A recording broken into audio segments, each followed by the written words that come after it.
مالكش خناقه في لا اصل ماتش في خد بتاع الخناقه هتاخد منك، هتاخد من وقتك، هتاخد من تركيزك، هتاخد من صحتك، هتاخد من شعرك زي ما انت شايف شعري وقع. ف... فالموضوع هيروح حته وحشه. فلا انت ليه يعني تتخانق؟ تضحك ليه؟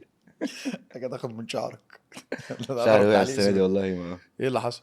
اهو الضغط وقع لي اه شعري السنه دي. انا بصراحه اه الحتتين دول بداوا يسحبوا. ماشي انا بقى اتكلم انا وانت يا اخويا، ماشي محدش يعرف يعني خالص الكلام ده. فشعري بدا يسحب. ماشي فقلت انا شعري زمان كان لابس خوذه ماشي. كبير ابن لذينه، فبدأ يسحب من هنا. قلت لا الحقه. فالسنة اه اللي فاتت رحت للدكتور، قال لي انت محتاج 2000 وحاجة اللي هي الكرافت دي ولا اه البصيلة دي. بس ساعتها سبحان الله ما حصلش نصيب ان انا اعمل العملية، كان عندي ما اعرفش ايه كده. فقلت لا ما عنديش وقت، فالسنة الجاية. فالسنة دي رحت له. السنة اللي فاتت كان كام؟ 2000 وشويه. قال لي 5. اه يا نهار 5000. ابيض اه. قلت له لا انا كده هقلب القرموطي الحقني.